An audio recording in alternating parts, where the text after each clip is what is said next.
Hello বন্ধুরা, আজকে দুপুরবেলার রান্না কি এইটাই তোমাদের সঙ্গে এখন শেয়ার করব। দেখে নাও চট জলদি, নাহলে আমার আবার ভিডিও বড় হয়ে যাবে, অসুবিধা হবে। এই যে এখানে বসিয়েছি লাউ ডাল। এই যে লাউ ডাল বসিয়েছি, এখনও হয়নি, আমি তোমাকে কাঁচা অবস্থায় তোমাদের দেখিয়ে দিচ্ছি। আর নাতির জন্যে হবে এই যে সোয়াবিন, টমেটো, পেঁয়াজ, ক্যাপসিকাম এই দিয়ে একটা চিলি টাইপের হবে। আচ্ছা, এদিকে হবে এই যে শাক, এই যে শাক হবে পেঁয়াজ দিয়ে, আর হবে ভাজা, এই যে কুমড়ো ভাজা, ঢেঁড়স ভাজা আর পটল ভাজা। বেগুন আনিনি, বেগুনটা আনতে ভুলে গেছে, আমি বেগুনের কথা বলে দিয়েছিলাম।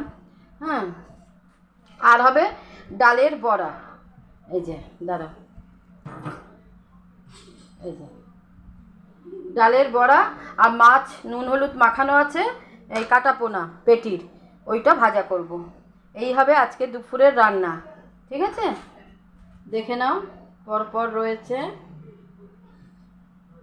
টাটা।